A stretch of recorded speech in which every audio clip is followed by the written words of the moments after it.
In today's video, we'll test the repeatability of the DIG3D.R rotary probe. We'll use a standard CNC machine and repeatedly measure the center of a hole. The resulting deviation is a combination of the machine's inherent error and the probe's error during each measurement. However, for the purpose of this test we'll consider the machine's influence to be minimal. The measured repeatability of the probe will therefore be less than or equal to the total observed deviation.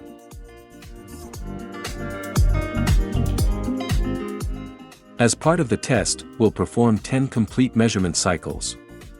In each cycle, the probe is rotated from its home position to the working position, the center of the hole is measured, and the probe then returns to its home position.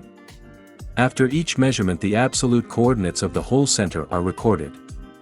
The data is collected in a clear table for evaluation. If you're not interested in the measurement process, skip to timestamp 220 in the video to see the results.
The 10-cycle measurement is now complete.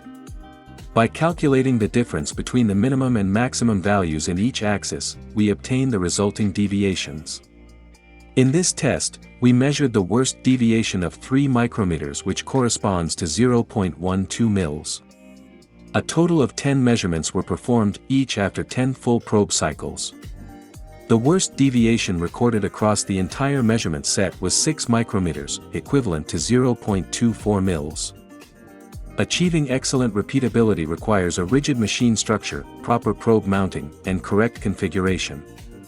When these conditions are met, you can take full advantage of the probe's high-precision measurement capabilities.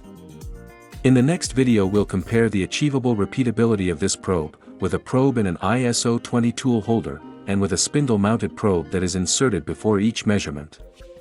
See you in the next video.